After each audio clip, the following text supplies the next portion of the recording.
Classroom management, ano pa?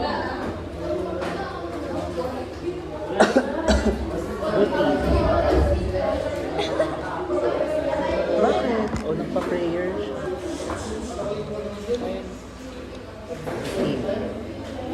Routine.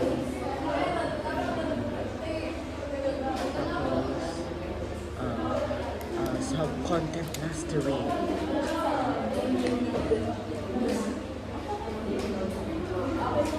Tapos, lesson delivery.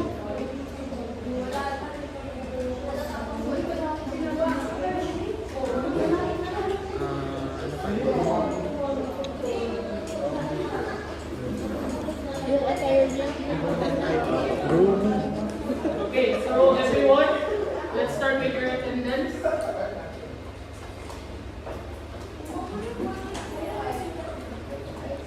Grooming.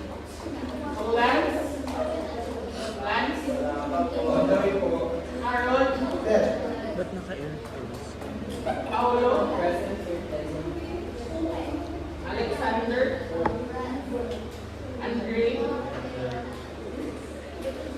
Romy, Adrian, Raj, Cyrus, Samuel, Renz, Rio, Lester,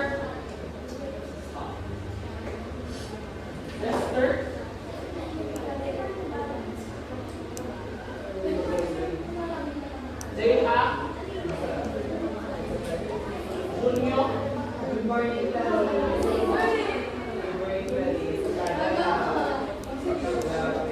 okay, Nico, Harry, Zion, Patrick, Ray, Alexis, John Alexis, Rodney, Jairus, Rio,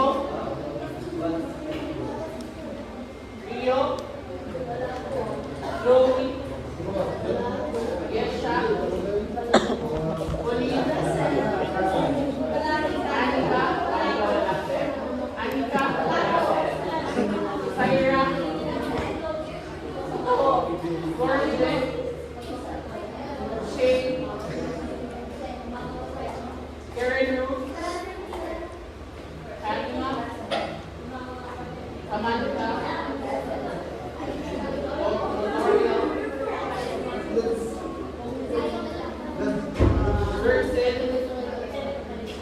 Princess, Eliza,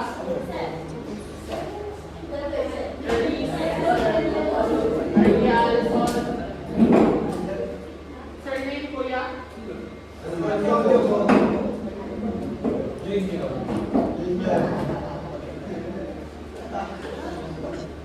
so today, our agenda for today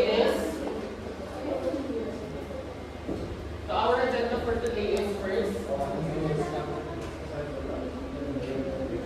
Everyone, excuse me, I'm here. Okay, stop talking already.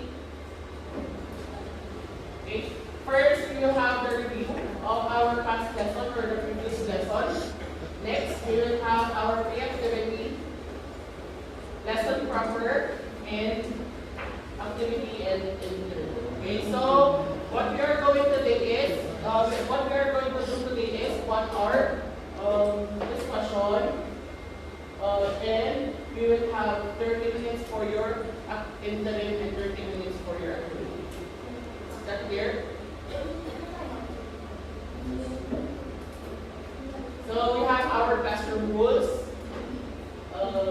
have the word need, which means no phones should be used during the lesson unless permitted by the teacher.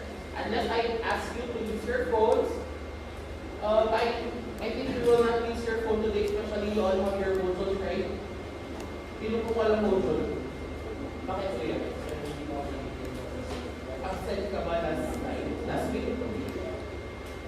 Natabitin mo ako wala last time.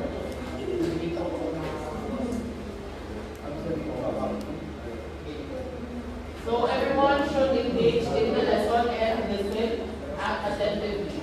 Next, avoid talking while the teacher. Avoid talking while the teacher or your classmates are speaking.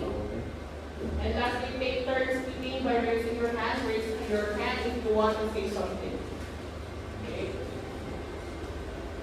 So we will have the review of the past lesson. What did we focus last lesson? What did we talk about last lesson? Okay, the writer's voice. And with that, we discussed as well what elements? What elements?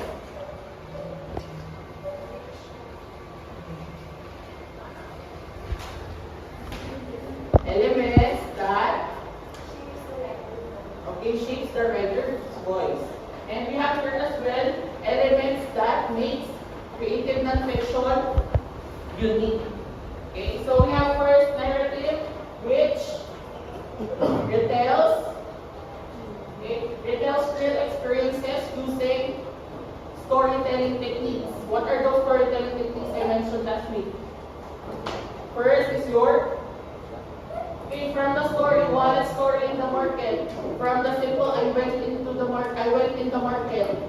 We third plot. Okay, we had the plot.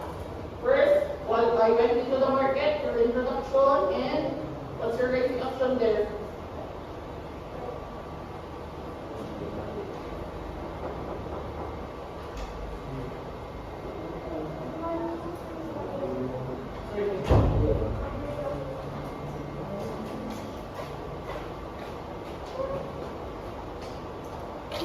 Bring out your motion. Okay. So, instead of simply saying, I went into the market, we created a plot for the story. Okay, it makes it more detailed for us to, for the readers to make it, consider it much more engaging. Next, descriptive, it creates vivid imagery or a clearer picture. Okay. Next is your reflective, which shows, excuse me everyone, which shows insight, okay, or the lesson within the story. Okay. Next is the writer's voice, expresses personality and worldview. Okay, based on the what? Word choice. What is the word choice? Based on the diction, okay, it creates the tone for us to understand the perspective of the author. Okay, within that, what are the elements of the shaped writer's voice? First, I just mentioned diction or the word choice. Next is language and next is so is that clear? Can we move forward with our next lessons?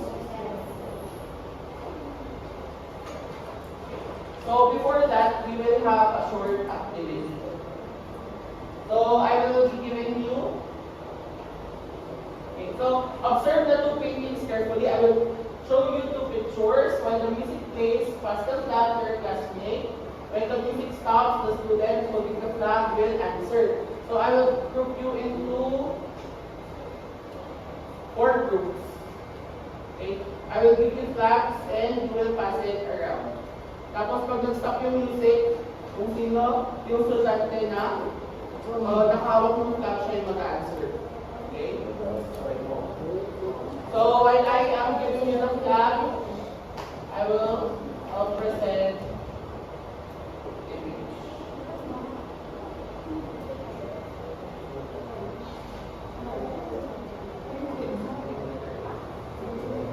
So this is group 1, group 2, group 3, and group 4.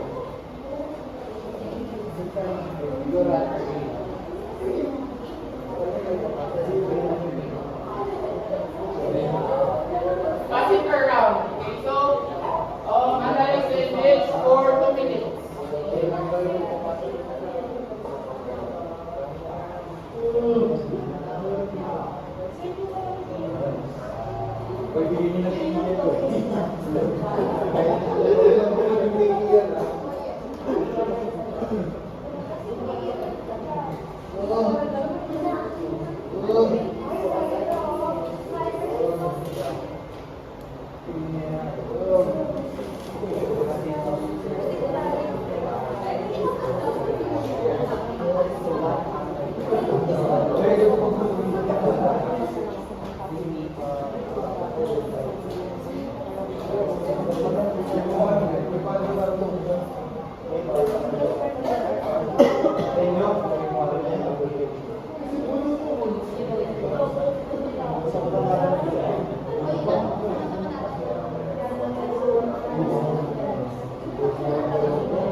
Okay, ready?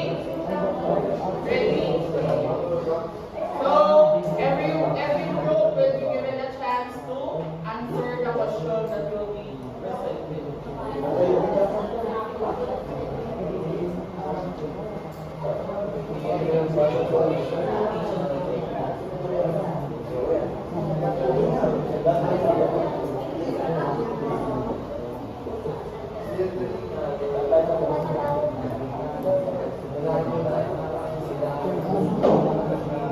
So I will be presenting the first question. Okay, so the first question, please read everyone. 1, 2, 3, go. What is the main message of these two paintings? What details in the painting support the message? Okay, let's start.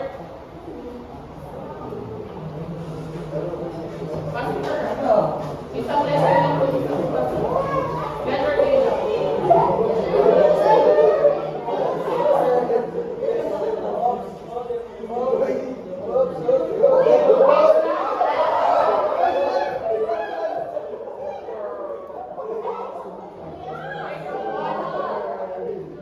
Everyone, let's listen.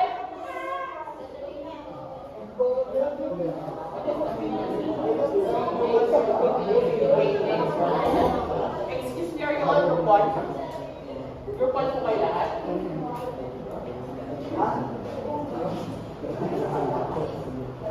So you will join group 4.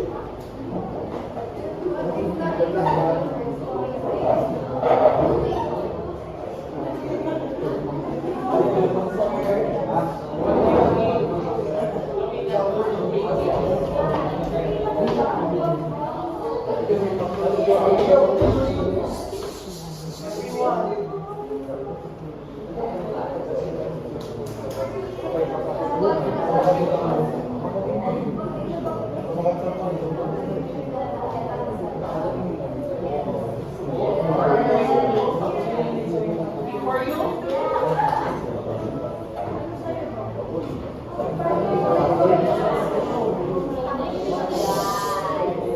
Tingnan ka ha.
things are? One, okay, grief and poverty. Next is grief as well and slavery. Okay. Next is the effects of war. Not only the soldiers, but as well as the civilians are hurt in the war.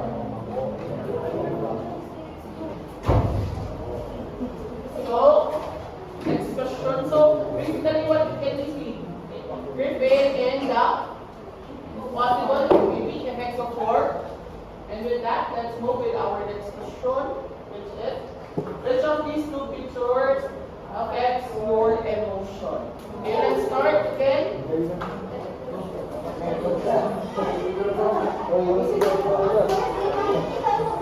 Kasama yung name.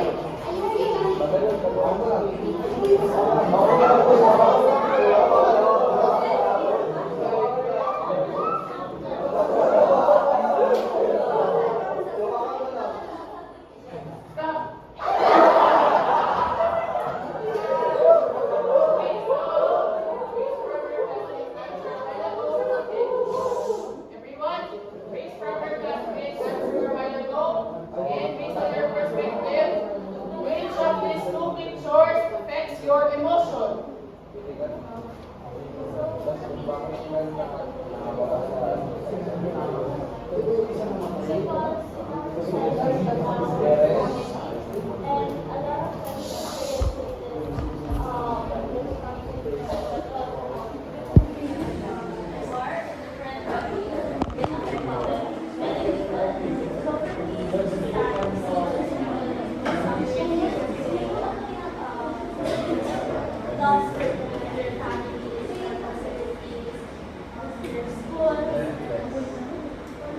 So basically, Alexa picks the second picture more on because she can see destruction in what happens or the effects in the second picture of war making. Okay, next. Second picture because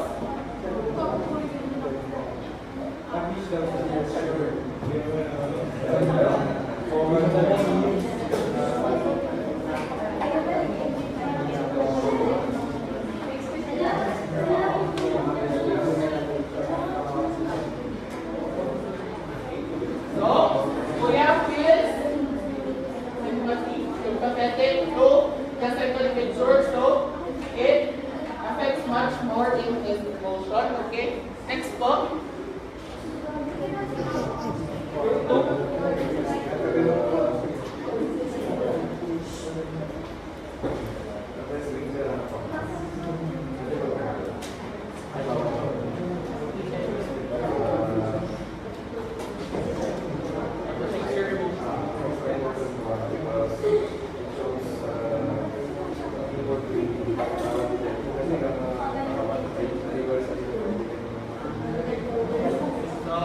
It's more on a personal note from Kuya. So the first picture. Okay, so sorry for that. Sorry to hear that. So he is much more affected by the first picture because of a personal reason.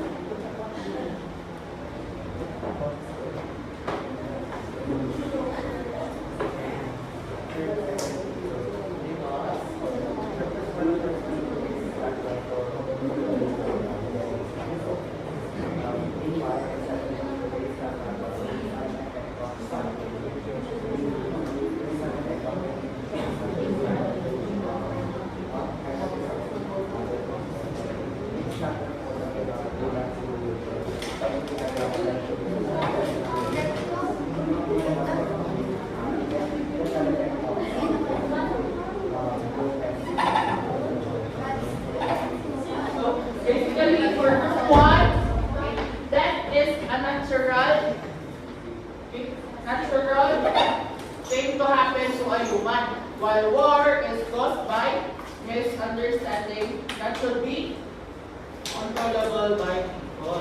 Okay, so we got three groups choosing the second picture. while we got number 2 who chose the first picture because of personality. Okay, we can see the different perspectives. Okay, next, what do you feel when you look at the painting and what made you feel that way?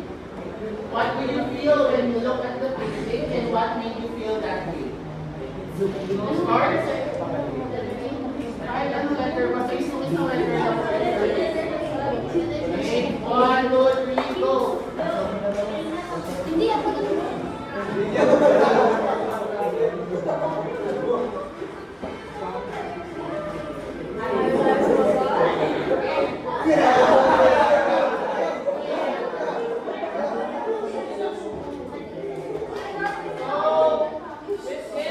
Okay, what do you feel when you look at the painting and what made you feel that way? For this, I would want you to come in front and answer the question. Okay, let's start from group 2. Come here in front.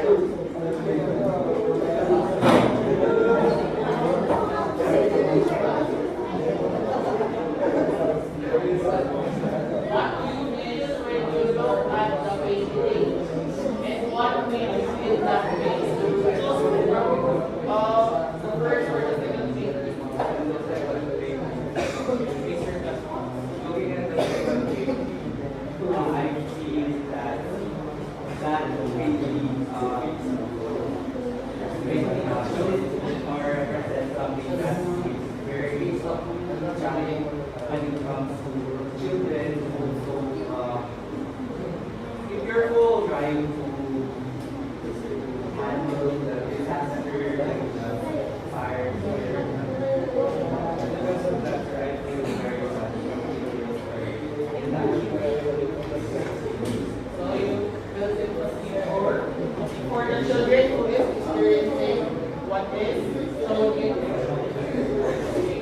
So next group 4.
The children or the youth shouldn't be worried about what's happening around. Rather, they should be comfortable.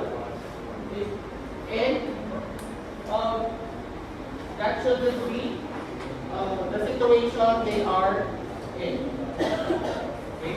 So next.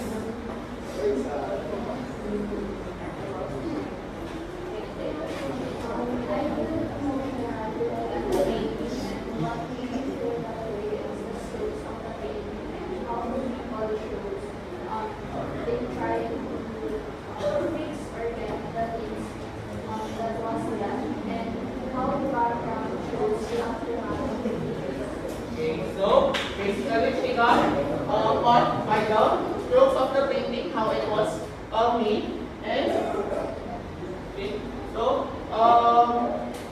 repeat as well the loss of their homes, maybe saving what is left for them to salvage.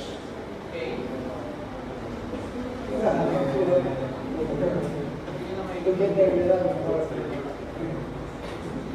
Okay.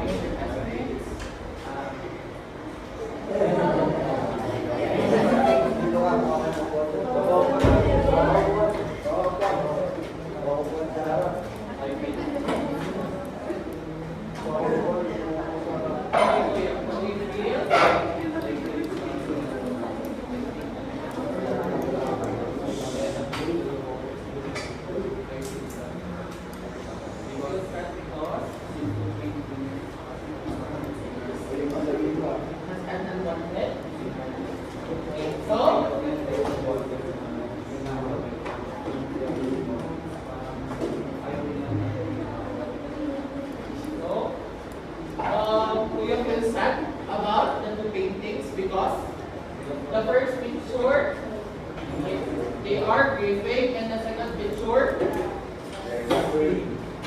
Second picture.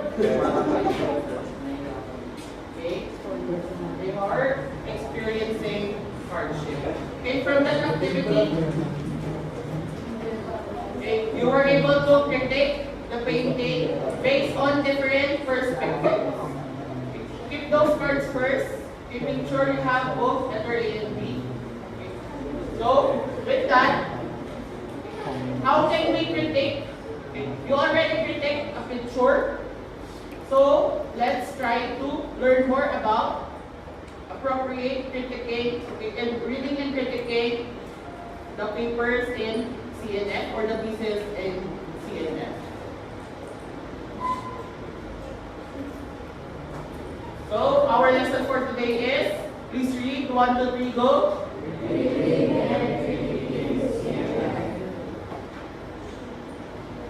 So, our essential questions, please take note of this. How do forms, elements, and techniques of CNF shape real experiences? How the writers use voice, structure, and literary devices to transform real experiences into meaningful narratives. So I hope after the lesson you are able to answer this essential question. Okay. So our objectives for today at the end of the lesson, you students should be able to understand the purpose and nature of creative nonfiction as a form of writing based on real experiences. Explain how writer's choice, okay, within the voice, structure, and details affect meaning and interpretation, and identify and examine key elements of CNF such as coherence, voice, setting, factual accuracy, theme, and the emotional impact. Your phone. Okay. Before that, bring out one for cheese pad cake. One for cheese pad cake.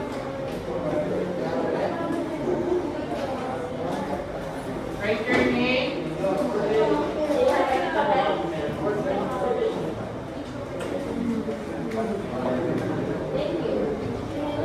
Write your name, section, and the date today.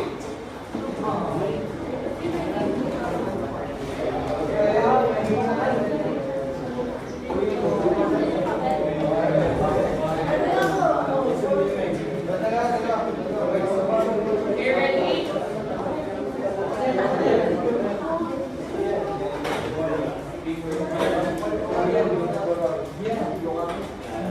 Okay, so actually this is not already an introduction of CNF because you already know what CNF is. Okay, based on your perspective, what is CNF? CNF is? Yes, Kuya, you're using your hand. What is CNF? Just try. What is CNF, Kuya? Creative nonfiction? On your own words, Kuya. Straight up. Emotional for the impact towards the readers. Strong storytelling techniques. What are your storytelling techniques? Make sure that when you use the storytelling techniques, it is effective towards the audience. So writers must present real experiences in engaging and meaningful ways. Okay. Anyone? How do you interpret this? Writers must present real experiences in engaging and meaningful ways.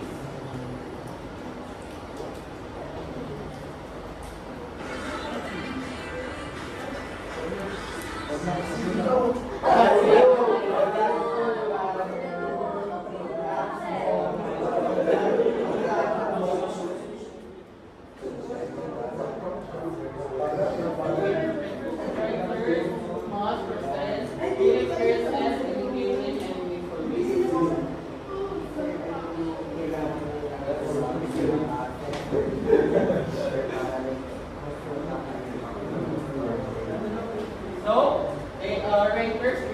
writers must present facts using sensory or descriptive details for the piece or the CNF to be much more engaging. Okay, great one. that clear? Do you have any questions? Okay, so what are the benefits of critiquing? Critiquing helps you develop a sharper eye as a writer. Why? Anyone? Because when you critique,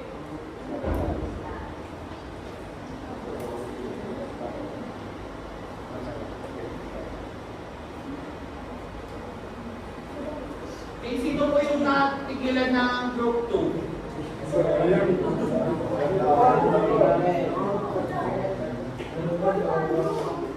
Sige, ate po natin.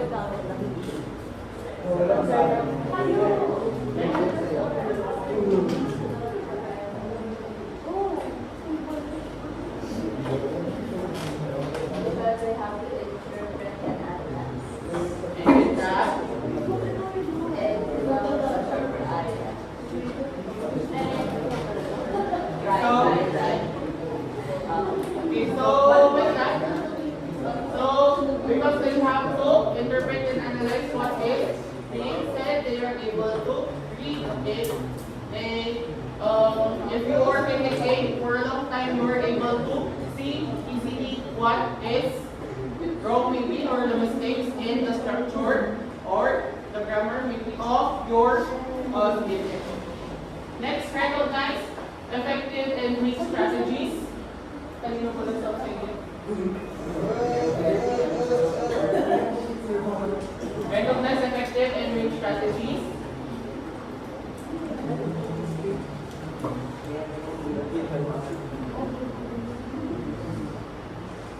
Brian.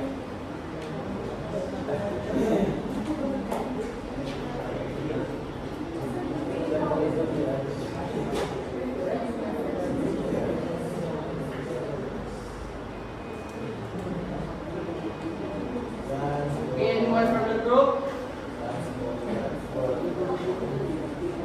5, 4, 3, 2, 1. Third group? Recognize, okay. And critiquing helps you recognize effective and weak strategies.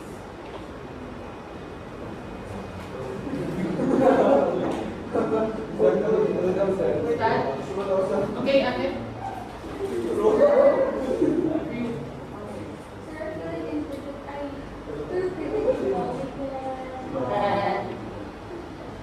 We can know what best works for the readers, so it will help the author recognize which is the effective way in disseminating their message through their work. So basically, when you are critiquing,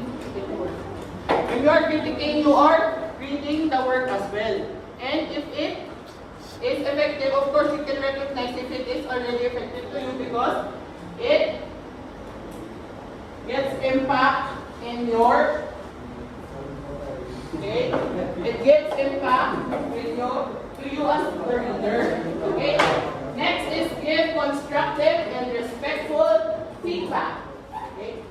Can you answer this one? Give constructive and respectful feedback.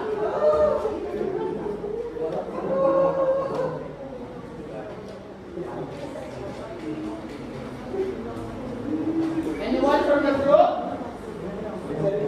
How can critiquing help you in giving constructive and respectful feedback?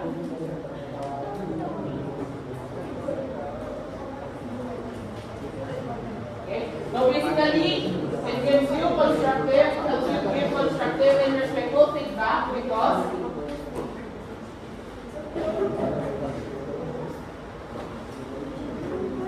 you are able to recognize what is within the content or need of the CNF that you should critique. Okay. Next, improve your own writing through observation. As I mentioned a while ago, you adapt what you have observed or what you have critiqued from other pieces. Okay, is that clear? Are there any questions?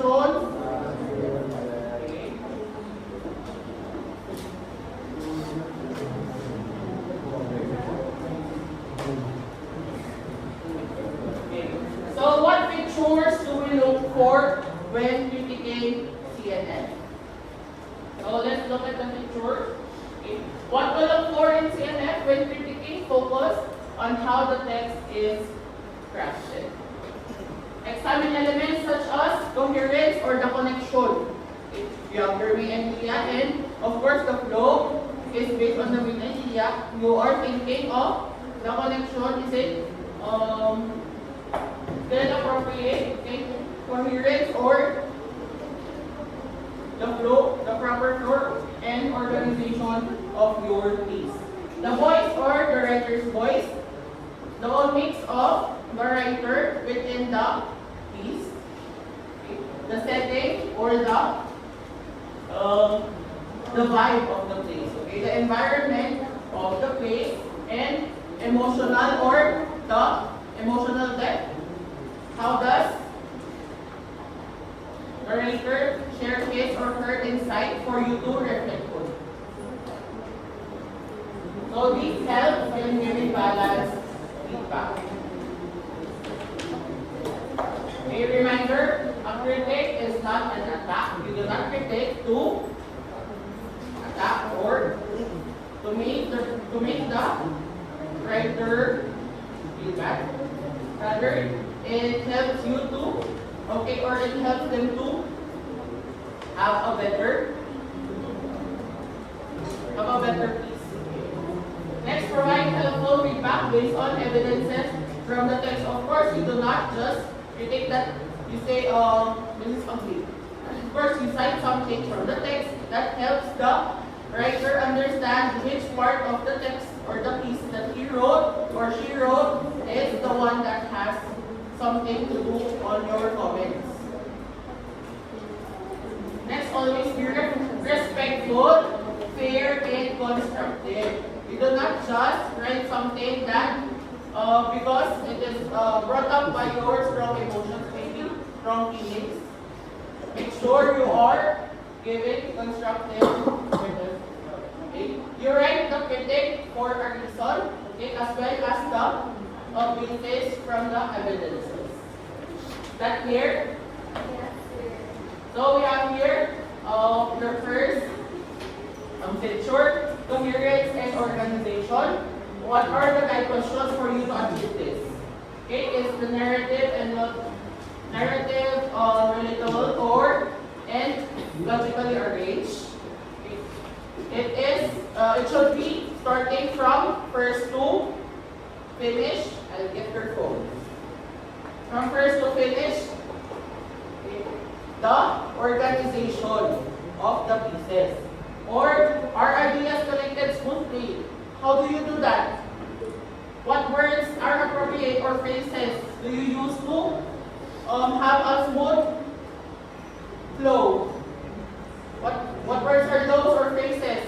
Your starts with letter T. Transitional words. Okay?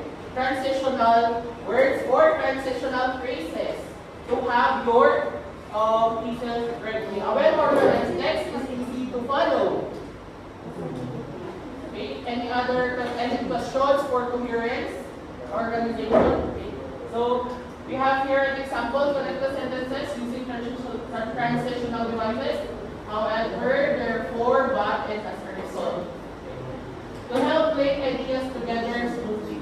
Can you please read 1, 2, 3, go?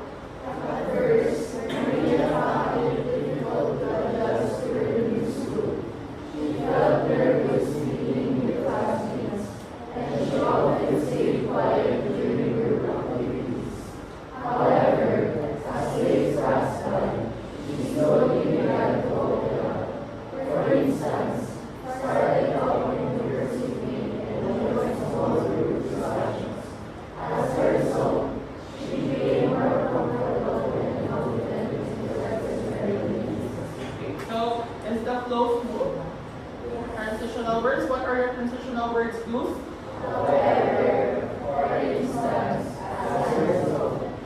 So you can see the relevance of using transitional words or phrases. Okay, clear? Let's move forward.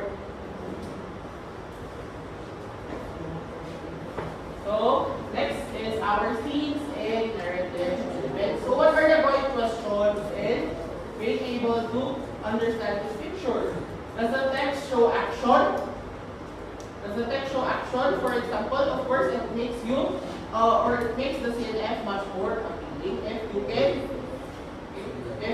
are much more descriptions within the text. Next, is there a dialogue? Are there conversations within the CNF? Next, is there setting clear? Okay, the setting or the environment clear for you to be able to feel that you are within the scenes, okay, or you are able to understand or picture, have a vivid picture of the narrative. Okay. Next, is there a reflection? Is there an insight that you can connect with in the CNF? So that is basically your themes and narrative elements. These elements bring the story to life. Is that clear, everyone?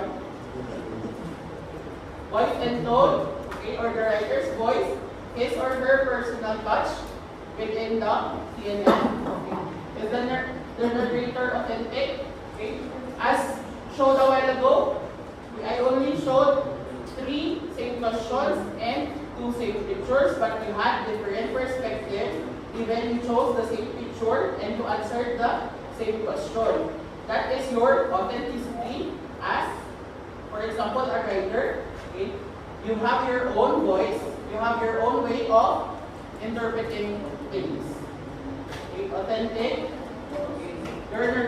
You as an author or writer maybe having your own writer's voice. Next, does the voice suit the story? Or, for example, what do you mean by voice? Is the word choice or the tone of the author within the story? Does it suit the story? Of course, for example, remember in your writer's voice, you do not use humorous voices or humorous words when writing something about grieving, right? It is not appropriate. That is how it is in your voices. A voice expresses the writer's personality and emotion. So, local color and setting, right questions, does the story reflect culture, place, and identity accurately? What does this mean? Does the author, for example, the creative nonfiction, maybe it is a travelogue. Okay? Does it focus on the place? Okay? Does it show the culture? Can you feel like you are experiencing the culture as well? Okay?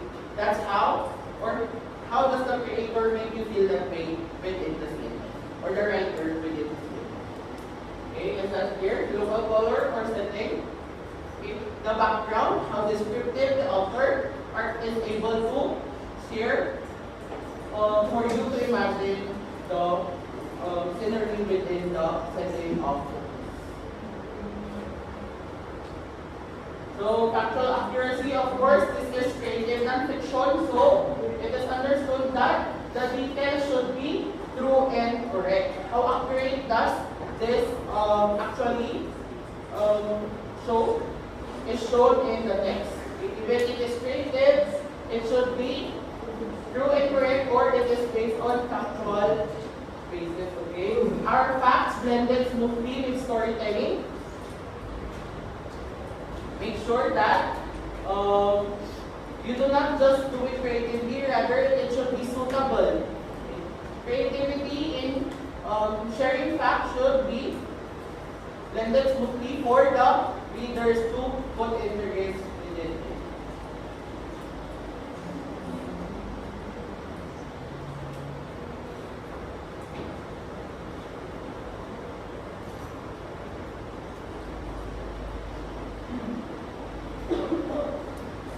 So we have your language and mechanics. Right questions, is the grammar correct? First, that's one of the most focused on writing CNF. Is the grammar correct? Are the words used appropriately? There are some very big words, okay, or unfamiliar words that you try to use but it's not used appropriately. Is the punctuation clear? Of course, when you are writing CNF, punctuations is very clear because that helps carry the meaning of the piece. Okay? Your language supports understanding of the piece. Next is your mini critic practice. Okay, so let us try to analyze this excerpt. I want you to read it. Okay, 1, 2, 3, go.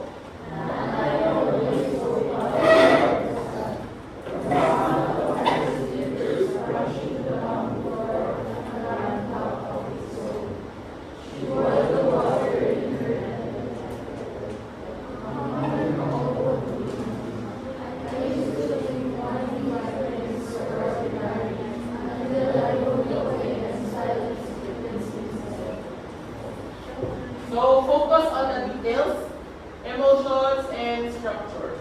What are the details there? That you can focus. Let's focus on the local color. What makes it local to you?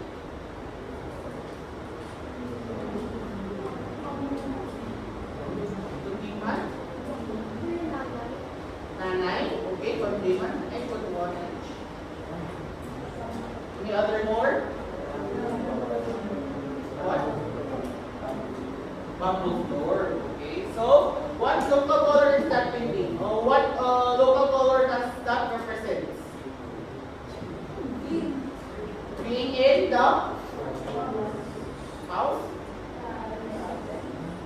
The province, okay? Province in the Philippines.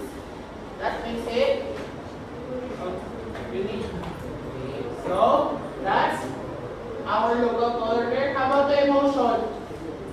How does it affect you? Nostalgia. Okay, nostalgia. Okay, very good. Next, how about the structure? How is it written? It's written in prose form. Okay, natural, sharing, natural writing. That will commonly used in creative non-fiction. Thank you so much for answering.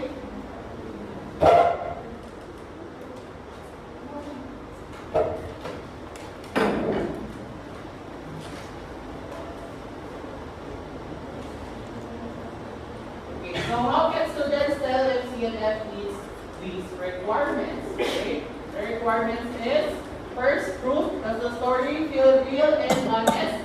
Cited narrative mentions real situations or real people. First. Sensory details feel authentic or originality, uniqueness. Next, events follow real logic. Of course, you do not start as well. I always mention you do not start from the end to the finishing it to the start. Okay? You always follow chronologically in sharing these types of writing. Okay, not exaggerated like short. Clarity. Is it clear to you? Can I easily follow what happened and why? Of course, if the writer writes something that is not, that doesn't have a good flow, of course, they might be mixed up and not understand the piece. Okay? Smooth flow between scenes and reflection. The readers know what is happening and why it matters. The timeline can be followed even if non-linear. Next, how can students, okay, emotional depth, how does this affect you? How does the insight affect the readers? Did I feel something when reading the piece? Did I understand the writer's struggle during the piece? How can I look? Looking beyond the piece. Understanding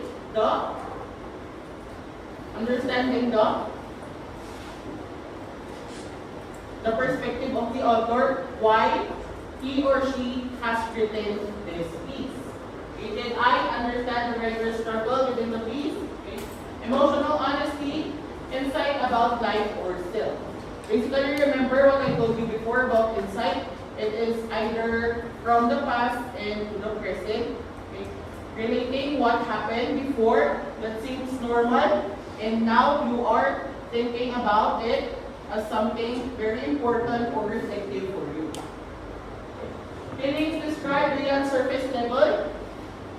As I mentioned a while ago, looking beyond what is written or perceptible. Storytelling did it play in my head like a movie. Have you ever experienced that? Watching a movie and you can forget about it? Yes, of course. There are times or there are movies that make us really feel like we want to watch it or done and maybe several times. Okay. Those types of emotional depth for you, or those types of plot that helps us understand it deeply and connect with it. Scenes feel alive, actions, senses, and emotions. Dialogue sounds real. Okay. These types of scenes make you feel like you are within the content of the piece. There is tension, conflict, or transformation for you to be able to understand that this piece is real. Okay, so reminder when critiquing the work of your classmates, use respectful tone and focus on helping the writer grow. For example, sentence structures, a strength in this piece is, okay, you have there the scenes. The scene works well because to improve clarity, the writer might, okay, you try to sound much more lighter. So let us summarize. What is created nonfiction? It tells us what? Please read 1, 2, 3, go.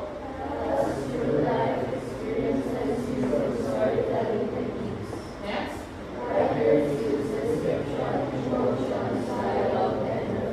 Question. Okay. Purpose of critiquing, please read.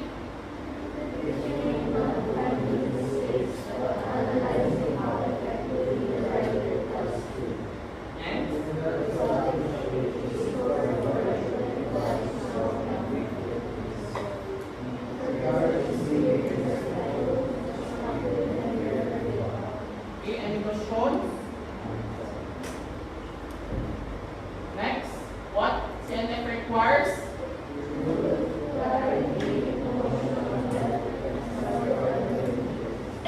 Everybody na boy kayo. Next, benefits of critiquing. Next, can you read properly? 1, 2, 3, go.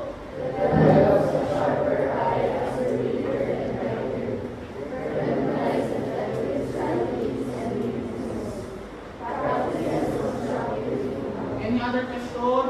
Questions? Okay, thank you so much for answering.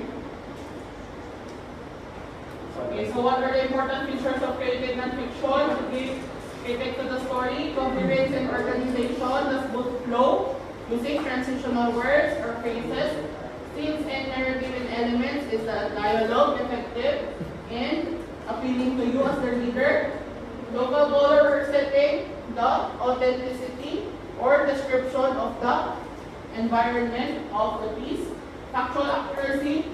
Does this piece have evidences to show that this really happened? The themes and the thesis. Okay, how does this theme affects you as the reader? The emotional impact, the insight of the author. That helps you reflect within the. Okay, language and mechanics, grammar of course is very important, and the use of punctuations for you to have a clearer comprehension of what is written.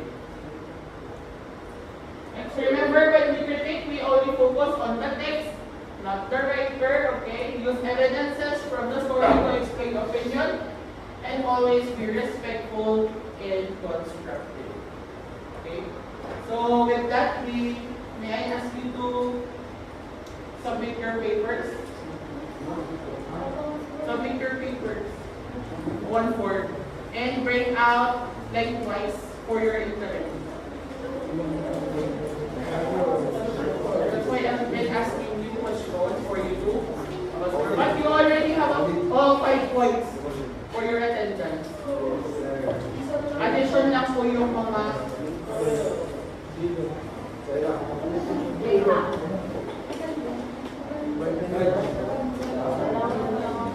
bring out 10 points for your interim.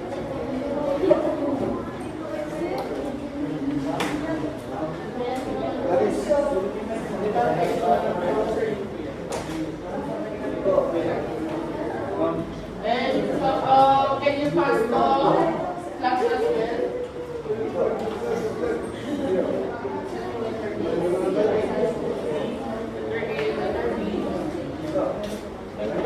Can you please keep your mojo? Keep it, hindi pwedeng pagsandakan. Sandalan. Very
picture.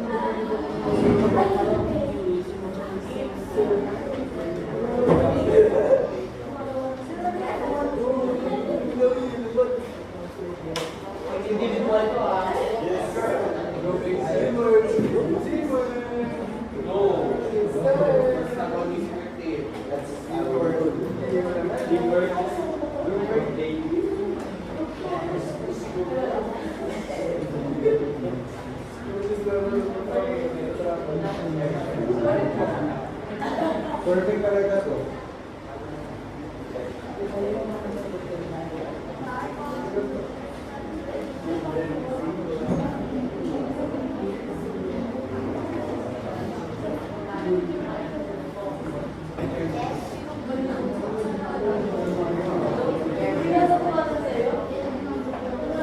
Start answering, you have 30 minutes.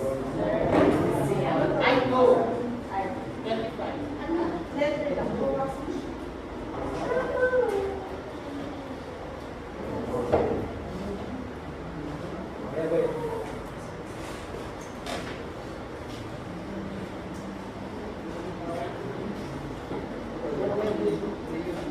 Dahil may content ka daw sa akin yung DS. Magkain mo na ako.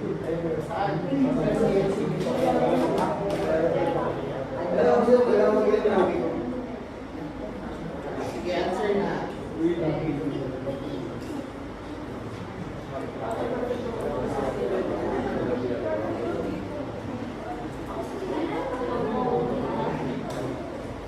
Right, that is individual.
Thank you.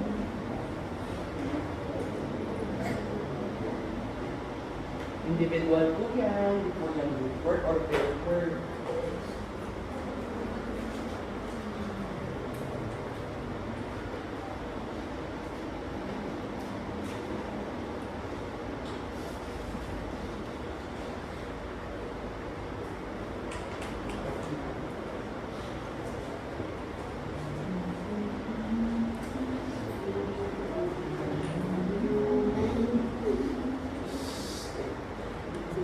Bubuyog pa kayo?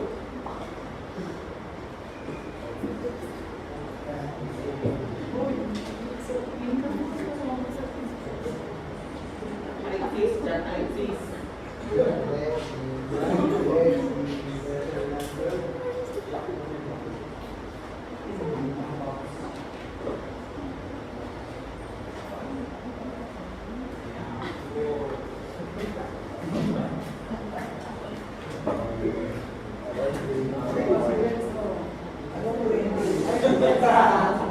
Let's go! Paras ka sa meeting.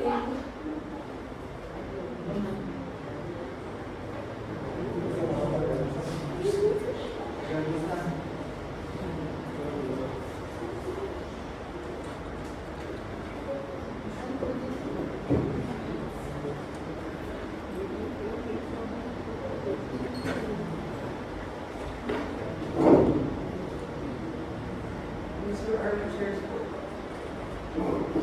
property,